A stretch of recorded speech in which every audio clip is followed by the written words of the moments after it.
Are you truly stepping into the role of leader in your own life the way you know you're meant to? What shifts would unlock your full potential? It's time to explore those answers with the host of Sacred Leadership, intuitive business coach Sherisse Alexander. Welcome to yet again another episode of Sacred Leadership with Sherisse here on the Inspired Choices Network, where today I am talking about endings. And this is part one. I'll be honest, I don't know how many parts there will be with this. This is a new way that I am really approaching podcasting and content creation. I'm a planner by nature, but I've learned that, planning only gets me so far. So today, what I'm talking about is the fact that every ending asks two things of us at once: the practical work of closing and the sacred work of honoring. In today's episode, my reflection on endings, I'll be sitting with that particular balance point: the masculine that structures a completion and the feminine that feels it, the practical and the spiritual held in the same hand. What does it take to end something well? Not to rush to the bow, not to pretend relief and grief cancel each other out, but to let both be true. An honest look today at the frequency of letting go. So, as I was approaching today's episode, I'll be really honest. I came up with the title about a week ago. And at that particular point in time, I could only see one obvious ending in my life. And as the divine would have it, many more came into my awareness. And maybe not the type of ending that one might be so quick to jump to. And so today is going to be a very open and vulnerable, I guess, reflection in terms of how I'm moving through the endings and then everything subsequently that comes afterwards. So the question you might be asking right now is, well, geez, heck, what is ending in your life right now? My time on this particular platform is coming to an end. Um, and taking this huge step, when we know an ending is coming, we often find ourselves just kind of reflecting on how we got there, like when we started it and what the middle or the journey was like, what we learned, what we would improve upon, the juicy moments, the great takeaways, and then the things, of course, the heavier part of that, right? The grief around that. And sometimes endings are very, very welcome. But even with the welcomeness that some endings bring, there's still a heaviness to it. There's still an energy. And today, that's really what we're diving into. There's the practical piece, which I alluded to in the intro, where, there's the doing, there's the logistics. So, in the example of ending my time on this platform, well, what's next? Where am I going to go? Where am I going to end up? How am I going to do that? Am I going to self-produce? Do I look somewhere else? Like all of these logistical things. And what I've learned through this journey in my life is that sometimes when I move into that energy, that very masculine energy of doing, that there's something else at play within that. And so, not only with this ending, there's other endings. And, sometimes I'm willing to share what some of those other more personal endings are. But another ending that came into my awareness in the last week is just even a way of being, a version of myself, parts of myself that I'm really firmly willing to say no more of this, no more of me showing up like this, these old stories, these old patterns, these things that I'm willing to let go. So letting go and endings are very synonymous with each other. And when those decisions begin to become solidified and we are really desirous of moving into this place and space of the doing, sometimes I have to find myself just slowing down. And particularly through this phase, this transition, I almost feel like I'm being reminded that there's nothing you have to do right now. Just be with that feeling. Allow yourself to be sad. Allow yourself to be angry. Allow yourself to be frustrated. The other juicy pieces will come. Allow yourself to sit in not knowing what's next and being very okay with not knowing what's next. Sometimes those uncomfortable feelings, we as people and humans and individuals, we want to rush through them because they're uncomfortable. Nobody likes not knowing where they're going next. Nobody likes anger, resentment, frustration, grief. Nobody enjoy, well, I shouldn't say nobody. I personally don't enjoy those feelings. So previous versions of myself would be wanting to hurry up and rush through that onto the next thing because I wasn't willing to sit with myself. And this is the beautiful dance that begins to emerge with endings, transitions, and beginnings. So I really found myself during this time being reminded consistently of like, there's nothing you need to do right now. Just sit with it. Allow the decision to settle within your sinew. Feel what you need to feel. Don't hold on to it. Feel it and then let it go. And once we actually move through that process, when endings are present or decided upon in our lives, something else will eventually emerge. Now, during this process, I've had to, of course, be very reflective and introspective. And, one of the questions that I asked myself is like, sometimes there's things that, we don't want to say out loud. The truths that sit deep within us that we're not willing to say out loud. And so when I asked myself that question, what is the thing that I don't want to say out loud as some of these endings emerge in my life? And I realized that one of the things I didn't want to say was, while there's grief, there's equally relief. And two things can be true at the same time. They don't have to be mutually exclusive. We can be really sad or upset about something that is moving out of our life or needs to come to a close. But at the same time, there's this, once a decision is made, you almost find that there's this lightening. There's like, it's like you begin to let go of something, and as you're letting go of it, as you're putting those pieces in place, you're also allowing something else to begin to poke at your consciousness and say, hey, I'm here. There's something else. There's something juicy. And it's not rushing through that. It's just really being patient and really going through the process. And so that was one of the things that had come to me, is that I didn't want to admit that as much grief as is tied to this ending, there is equally relief within that because a decision has been made. And, particular to, using my choice to move on from this particular format as an example, I think that I knew, this platform's been great because it just got me out of so many different stuck places within my journey. There were so many fears, so many. I mean, this whole podcasting journey, to be honest with you, was terrifying for me. It was, first, what if nobody listens? Oh, I don't have anything to say. Oh, my story's not that interesting. And then the decision to go to video was like, oh my gosh, people are now going to see me. I don't want to be seen. And then it moved to, oh, I can't do live. Like, so there was like just all these stories.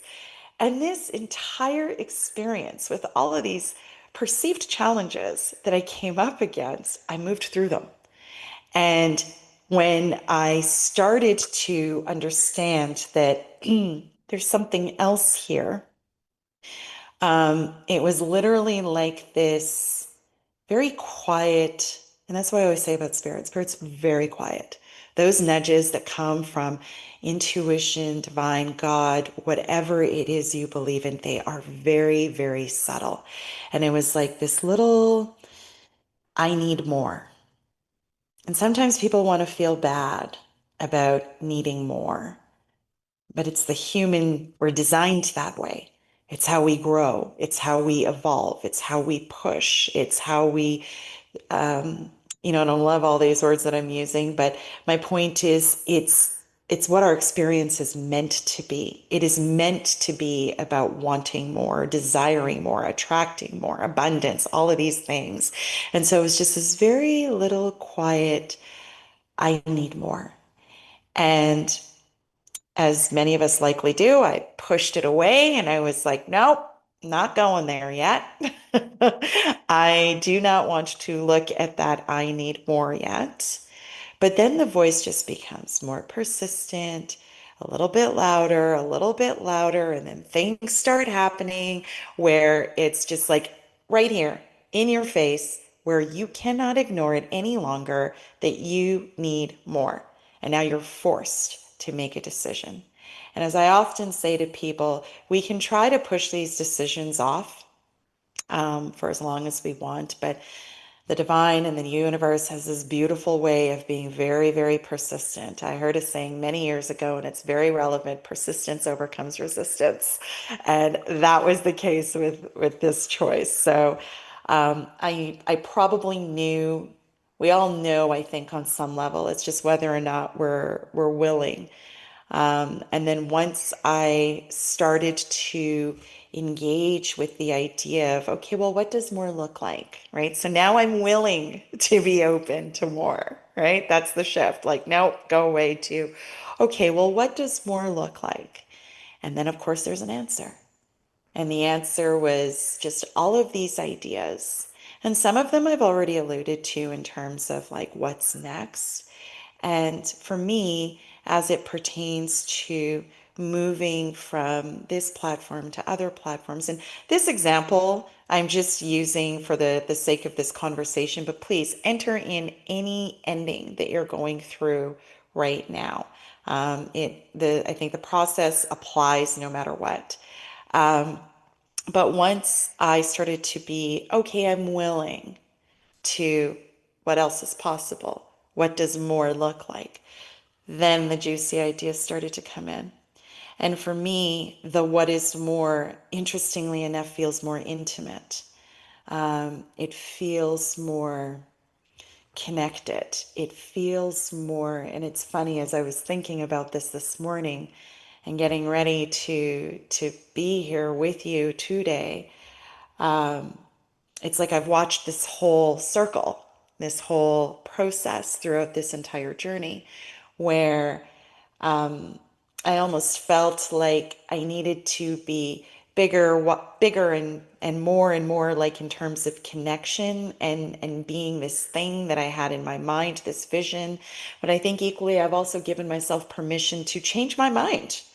The thing that I started with, the idea I started with, it doesn't resonate anymore. I've been guided to do something different, and I'm going to trust that. And so the next iteration of this particular experience with you, if you follow me, will be more intimate, in my mind, more sacred, in my mind, so needed right now. And I've alluded to this a little bit. We'll talk about it a little bit more as we go through today's show. But even as I'm talking about it, I feel it so heavy in my heart center that I absolutely know it's the direction to go in, without a shadow of a doubt. And those are the juicy cues that we get that say, yes, you're aligned. Go that way. All this time I was looking for bells and whistles and flashy signs, but it's those quieter nudges that say, this is the way that you are meant to go.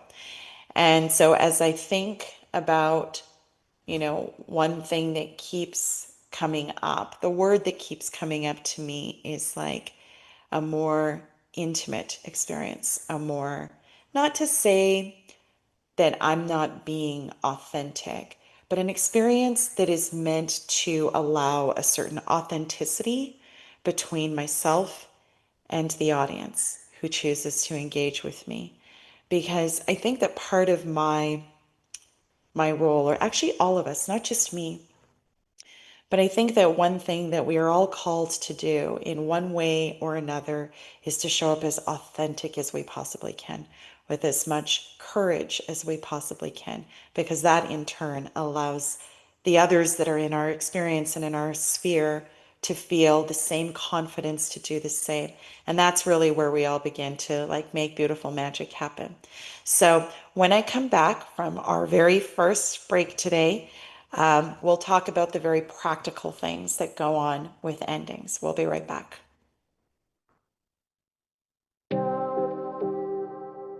Leadership isn't reserved for CEOs or world leaders. It's something each of us is called to embody in our own lives. But how do you awaken that inner leader with clarity and confidence? On Sacred Leadership with intuitive business coach Sherisse Alexander, you'll discover powerful tools and spiritual insights to align your words, actions, and outcomes. Tune in every Wednesday at 11 a.m. Eastern, 10 Central, 9 Mountain, and 8 Pacific, right here on InspiredChoicesNetwork.com.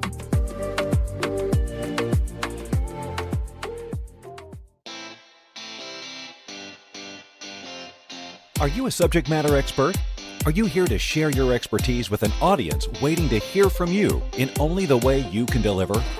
Are you ready to have your voice amplified across the airwaves? Inspired Choices Network has a global radio platform streaming to millions of people across the world. Professionally produced and supported by an accomplished team every step of the way, you can broadcast from anywhere in the world, knowing your voice matters, and we ensure it is delivered with ease and efficiency. Eager to hear your message, the world awaits. Contact us today to become an Inspired Choices Network radio host. Email become a host at inspiredchoicesnetwork.com. This is Sacred Leadership with Sherisse Alexander. To participate in the program, join the live studio audience in our chat room at inspiredchoicesnetwork.com. You can also send an email to Sherisse at pavitraleadership.com. Now back to the program. Welcome back to Sacred Leadership with Sherisse here on the Inspired Choices Network, where today this is part one of endings. And in the first segment, I was sharing one of the endings that is surfacing in my experience at this moment in time, and it is my time here on the Inspired Choices Network. But before I move on to the very practical piece of endings, there was something I'd said in the first segment, and it was around rushing through the journey and the process to get to the other side. But more importantly than that, the idea that once we commit to something, that we can't change our mind. And I think it's important to bring up here because sometimes when endings come around, we really get stuck in the story of who I'm disappointing and what are they going to think about me, and their feelings are going to be hurt, and all the many, many, many things. And yes, all those things might very well show up, but I think it's really important to not get pulled into that story of having to continue to do something because you feel like, especially when the pull from your soul is just so strong, that's a disservice to yourself and to everyone else in your experience. And one of the things, I was having a conversation with somebody over the last few weeks, and I'd realized, and this is very much goes into the practical piece around endings and the doing. And I realized in this conversation with this person, I just said, you know what? Like, if I continue to stay committed to this thing in its current format, I am going to be angry and I'm going to be resentful. And anger and resentment can be very, very insidious. The visual is literally like this dark, wispy kind of energy that like gets into like just every single nook and cranny and acts like poison. And you can feel it. You can feel when you are dissatisfied with where you are, when you're not happy, where you're not fulfilled, where your soul is calling you to do something else and you are suppressing that and ignoring that and forcing yourself because of these exterior expectations to commit or stay in something that is no longer resonating or no longer in alignment with where you're supposed to be or what you're supposed to do. Now, remember what I said at the very beginning. In its current format, that doesn't mean that refinements and tweaks and slight adjustments cannot be made in order for alignment to be there. But we have to be open to letting something die away, letting something end in order for that transformation, those tweaks, those refinements to take place so that we can, again, come back into alignment. So I think that this is really important because when we move into the doing of ending something, when we can begin to find that alignment within self, then we can sit and we can move into an ending, understanding that an ending doesn't have to be toxic. An ending doesn't have to be filled with anger. An ending doesn't have to be just this trauma and drama. And I remember when I was reflecting on the doing, many of you might resonate with the process of ending a relationship or a divorce. And it can be very painful, of course, even when you want it, even when you're done and you're ready and even when it's amicable. Endings are painful.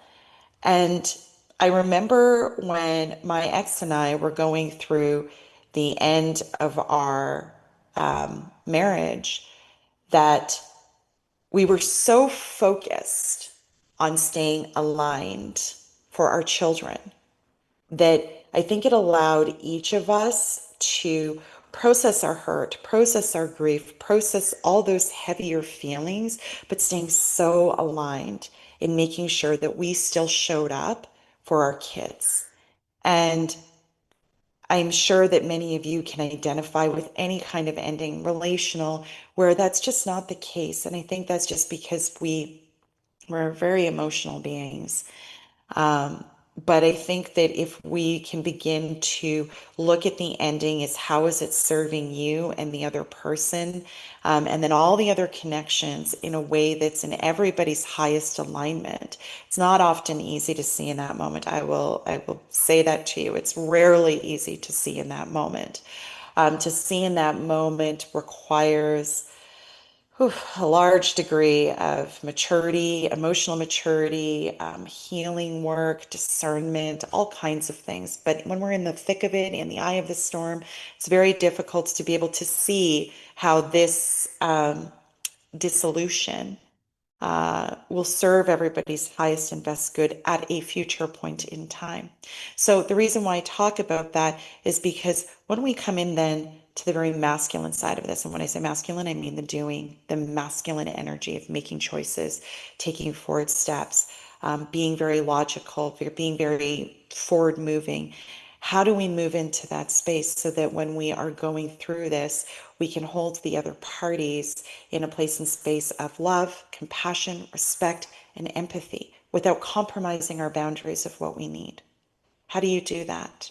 And so I think that if that pre-work is done, once you have this awareness that this ending is coming, yes, you can plan all the practical pieces of it, but there's still a human element, no matter what, in any ending that still should be handled with a level of integrity and respect. And actually, I shouldn't say should, I'm going to say for me. So that when I'm having these conversations with people, I can say things like, I like our dynamic right now, and I don't want that to be eroded because I'm staying in something that no longer serves me. This will become toxic. I can already feel it brewing within me. And once you begin to like really know self, then you really begin to understand the things that serve and don't serve. When things are starting to feel toxic, when there's refinements that need to be made in yourself or even within the situation around you, so on and so forth. And as I'd already alluded to in earlier parts of today's episode, don't rush to the logistics. When you begin to become aligned, right? Because we're talking about this is that beautiful dance of the masculine and the feminine energies, the divine masculine energy of doing, the divine feminine energy of being. Wow, I just didn't even realize I was doing it totally with the right hands, right and left. Anyways, I say that because left is receiving, which is divine feminine, and right is doing, which is divine masculine. But the reason why I was talking about that is because if we focus immediately on all of those things that need to be done and rush past this process, then it's almost like you are staving off or you're blocking what's most aligned for you, what is most in flow for you.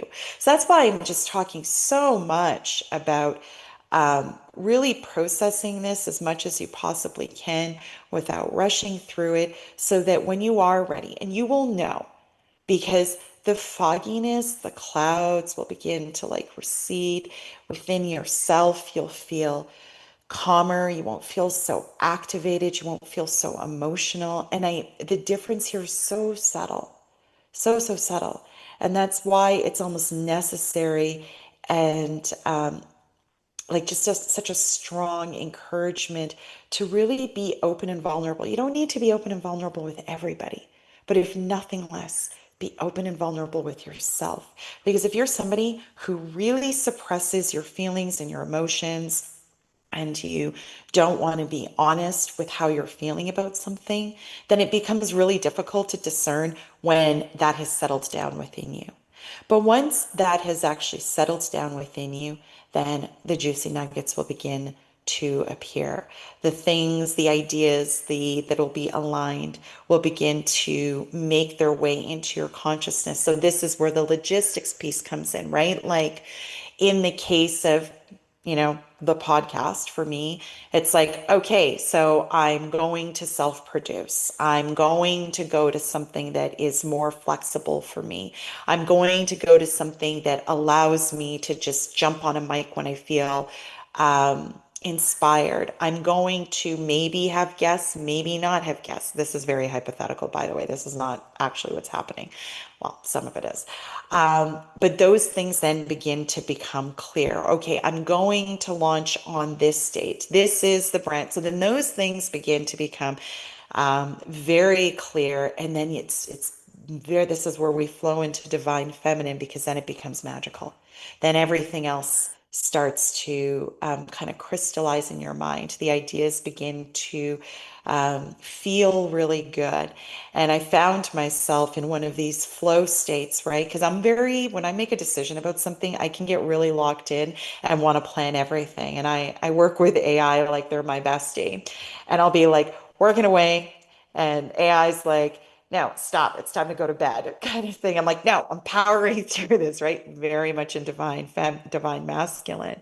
And it's usually because I've latched onto a divine feminine idea that I don't want to lose. So that is what this looks like when we begin to process first, allow ourselves to feel what we want to feel, not necessarily rushing it. And again, the reminder here is you do not need to share any of this with anybody. This is simply and fully being honest with yourself first. Then those very logical ideas will begin to surface so that we can actually take action on them. And because I've just been doing this so intentionally, it feels very effortless. And when I say effortless, I don't mean in the feeling part of things. I mean in the logistical part of things, right?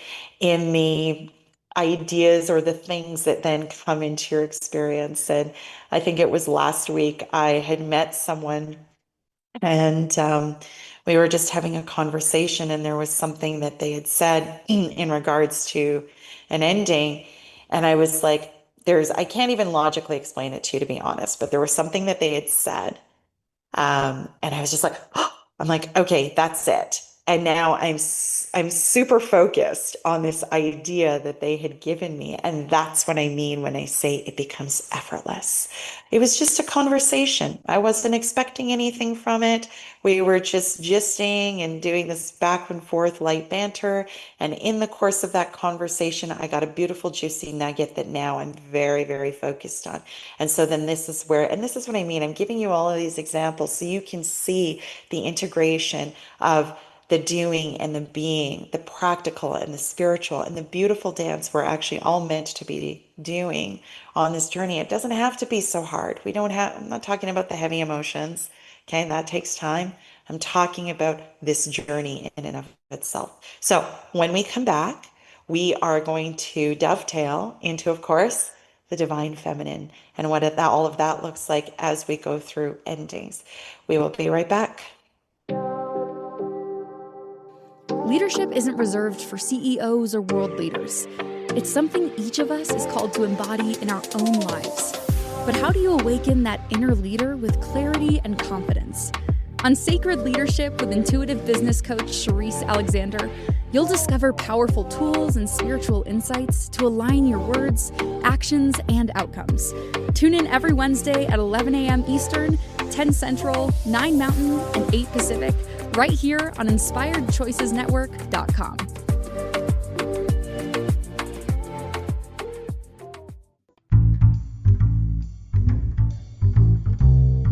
How wonderful would it be to carry your favorite Inspired Choices Network host with you throughout your day? Well, now you can. Inspired Choices Network now has its very own mobile app.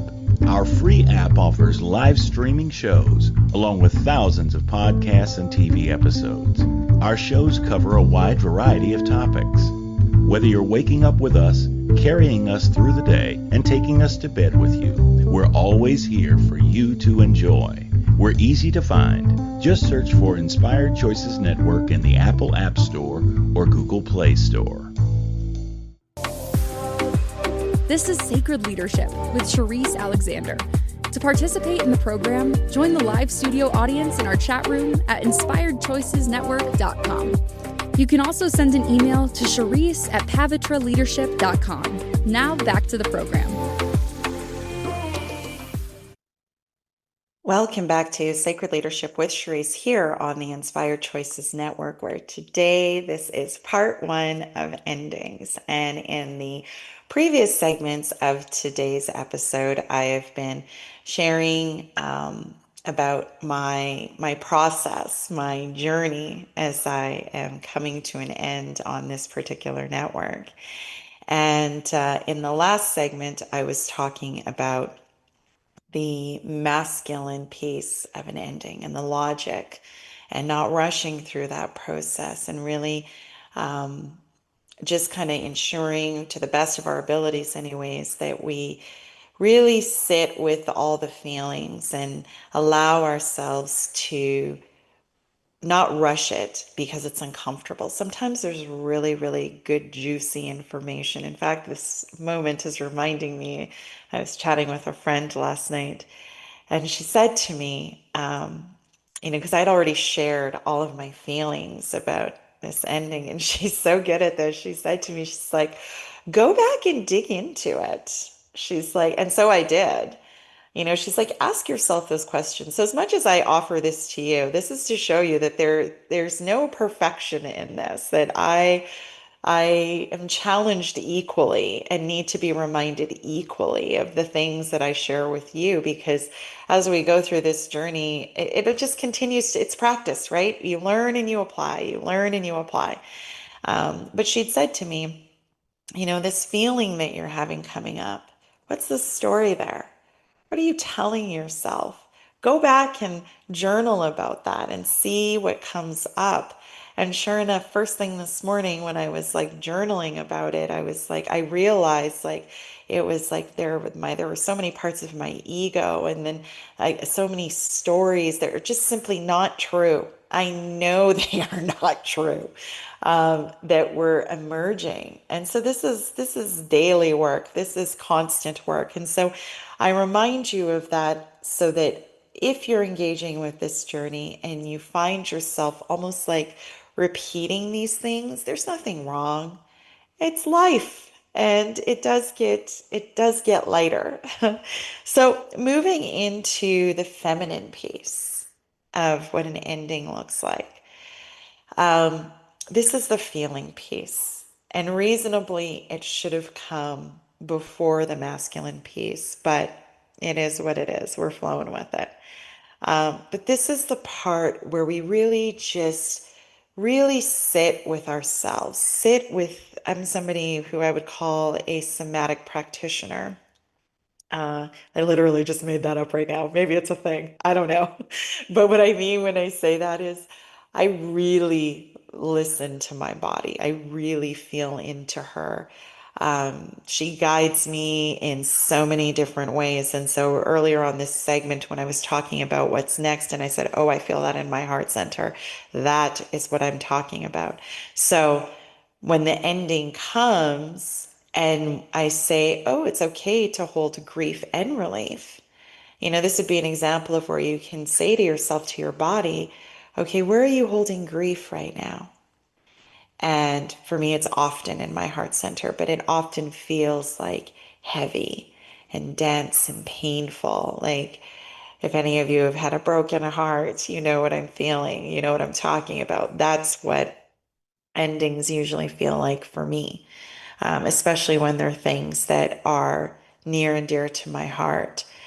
And I remember this one time, many years ago, well before I started this journey with intentionality. And it was, again, I use this example because it's the one that really marked for me the beginning of a very intentional journey. I didn't even know at the time it was intentional. I was so new into it. But again, it was at the end of, um, the marriage that I was in for 20 some odd years. And I remember I had, like, it was really an ending. I was literally sitting out front of this house that I was about to move into. And or I wasn't about to move into it, but I was about to commit to moving into it. I was going to sign the lease. And I called my friends and I'd said to them, I'm like, I know that if I sign this, like, that's it. There's no turning back. Like, I will not turn back. And they were like, do it, do it. As good girlfriends will do. They're like, yes, do it. And when I did, the heavy grief that gripped my body, I was literally sitting in my car sobbing. And it was like this vice around my heart. And I was so, like, even now, as I'm tuning into that past energy, it was just so heavy. And it was like, just like a grip. And I remember I felt so forlorn, is the only word that comes to mind. Just the end of all the things that had been in that experience, the positive, like all the beautiful memories, right? The 4 kids, the laughter, the joy, all the things. And the end of that was like literally flooding my mind and having to let go of it, knowing I had to let go of it. And I remember very quietly just saying, I'm like, dear God, can you please just ease this grief from my heart? And this was that beautiful, magical moment that really started me on this journey. And it was in that moment that I began to feel this easing of grief on my heart, where I could actually breathe and do the thing that I needed to do. That honestly solidified it for me. I was in hook, line, and sinker because somebody was listening. Something was listening. There was an intelligence I was fully tuned into in my grief, that when I asked, it was answered. And I think that might have equally been the beginning of really using my body as a guide to help me navigate when feelings come up and where they sit in our body. and how to interact with them and engage with them, and to begin to understand equally how to move them. It was just a simple request. Please hear me and ease this, because I don't know what I can do right now. Like, this is weighing me down so heavy. That was literally my plea. And it was in that I was able to, so having this very feminine moment, very, very feminine, emotional moment, and putting this ask out and this intention, it easing, creating space so that I could do. And that is what I'm inviting you into. And so it was almost like in that moment, the grief that was in my heart, if an ending was talking to you, let's pretend for a moment that it was a person or a being or an entity. If it could have spoken to me in that moment, what would it have been saying? Then, now, in the future, it's okay to let go. You don't know what's on the other side until you take the step. And so this is not rushing through the process. This is just saying, because remember, I said there was like this vice-like grip. And it was almost like saying, it's okay to let go. It's very okay to let go. Just let go and see what happens. That's what it would have said to me in that moment. And when I think back to that moment, and I'm using the dissolution of that relationship in this particular piece where I talk about the divine feminine, because the emotions were so visceral that I can recall them immediately in this moment. It's like, and without even getting pulled back into it, right? I can remember all of those feelings in my body. Like, that heart center heaviness is so strong. I feel it right now. And it is like 10 years ago. But I use it as an example because the feelings were just so real and so raw.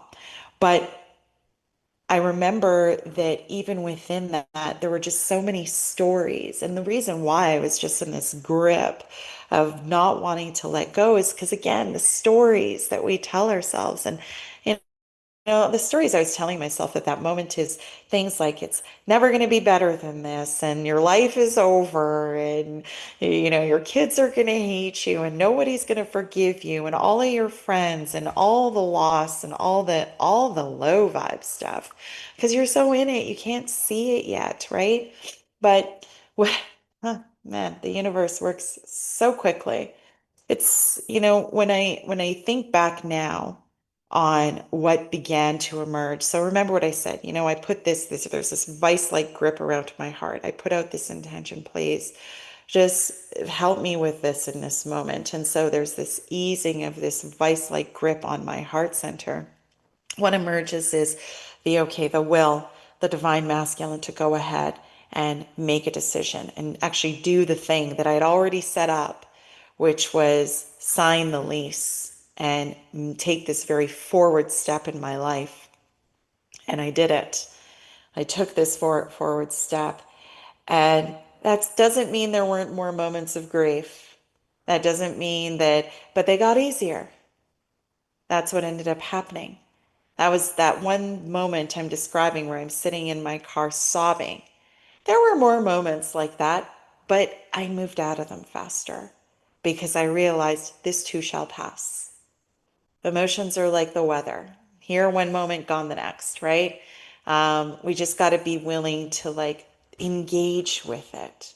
And engage can mean walking through it. Engaging, if you've ever been in a really crazy storm, you know that sometimes the storm is so dangerous, you just kind of got to shelter in place. You got to sit tight. You got to wait for it to calm down a little bit, and then you move through it. And that's what that experience was like. So I had this first very intense emotional piece that was sitting all over my body. And then when the subsequent emotional pieces came up, I was able to come back to, okay, this too shall pass. It's okay. And then, not to rush through. And it was heavy. I won't tell you that it wasn't. It was heavy. But then it's like what ended up happening was then things started to align in my life that restored hope and restored faith and restored joy and allowed me to laugh and smile and, you know, see the other side of this, really begin to see the other side. And that is where we will go to coming up after this next break. The point that comes after moving through all of this. We'll be right back. Leadership isn't reserved for CEOs or world leaders. It's something each of us is called to embody in our own lives. But how do you awaken that inner leader with clarity and confidence? On Sacred Leadership with intuitive business coach Sherisse Alexander, you'll discover powerful tools and spiritual insights to align your words, actions, and outcomes. Tune in every Wednesday at 11 a.m. Eastern, 10 Central, 9 Mountain, and 8 Pacific, right here on InspiredChoicesNetwork.com.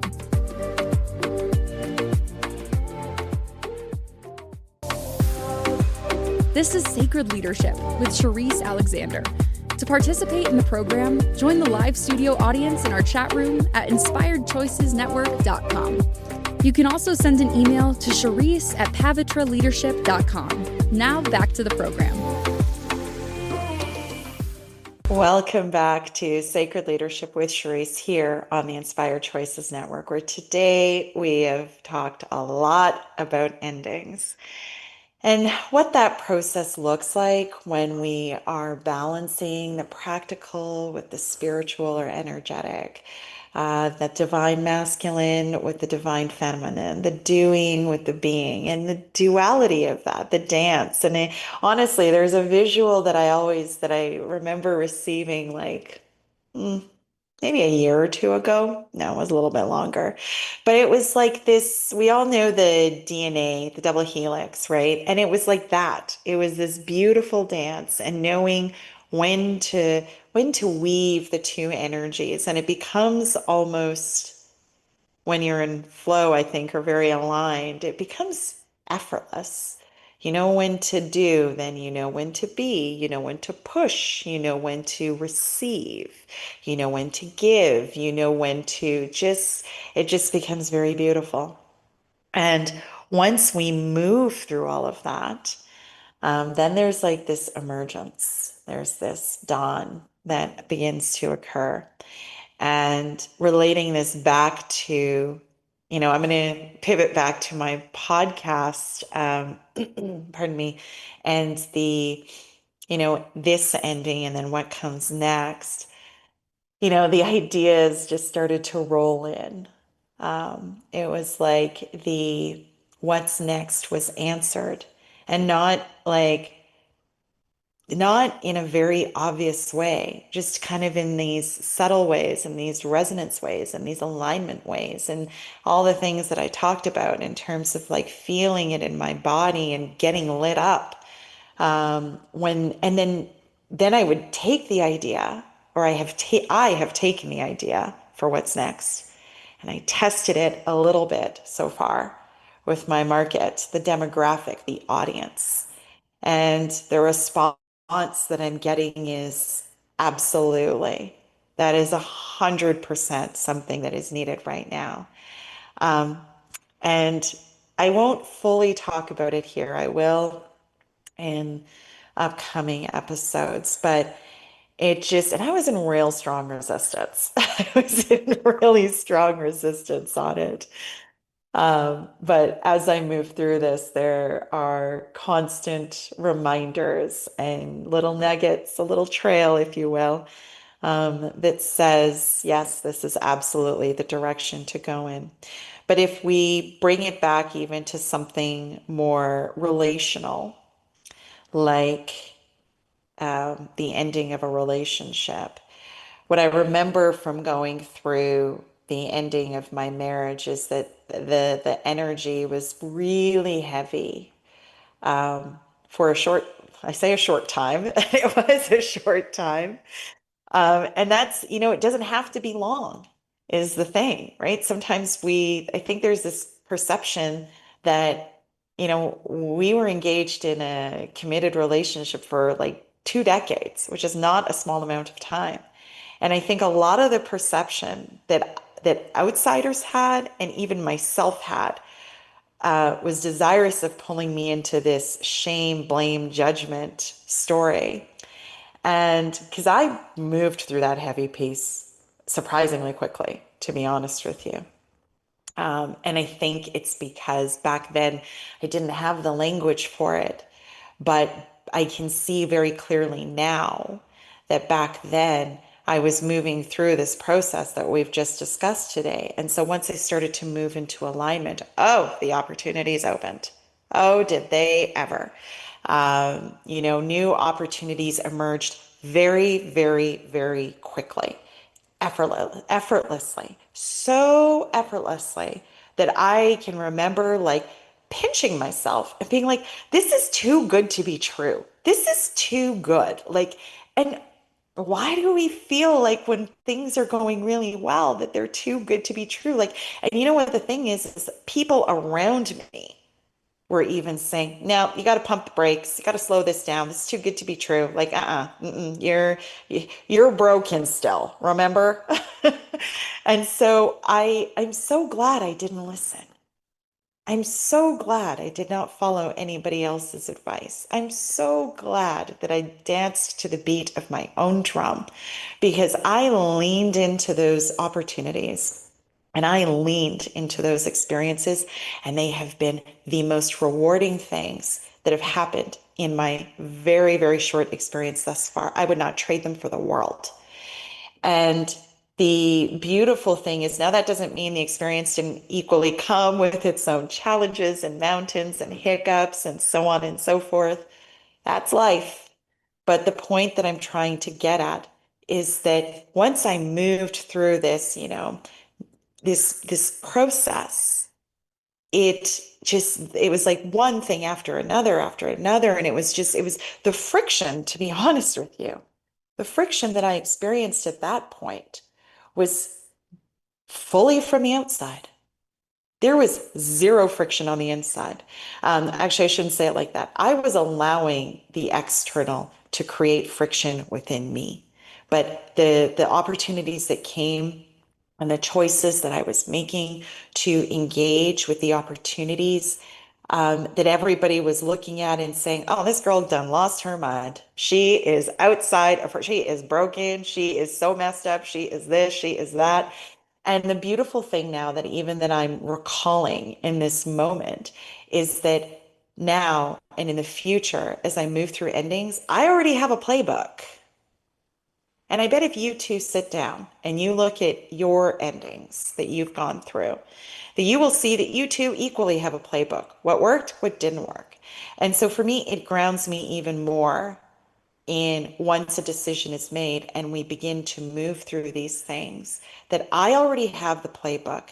I trust myself and the connection that I have to the divine so much now that there is literally nothing that anybody or anything outside of me can tell me about what I'm supposed to do and what I am and how I am feeling. I will never give that kind of power to anybody ever again. Even now, as I reflect back, it was a good, juicy experience, but my point within that being that what I feel now in this moment, had I had it back then, it's okay because it was all just an awareness and a learning.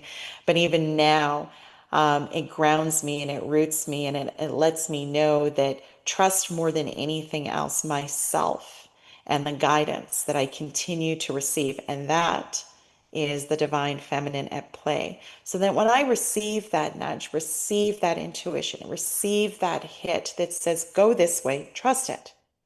It has served me so well. Why would I not? The other people don't know what my journey is. My soul knows what my journey is. So today I've shared a lot. I hope that whoever this lands with, if you are going through an ending, I energetically walk with you. This too shall pass. Thank you for joining me today. Take care of yourselves.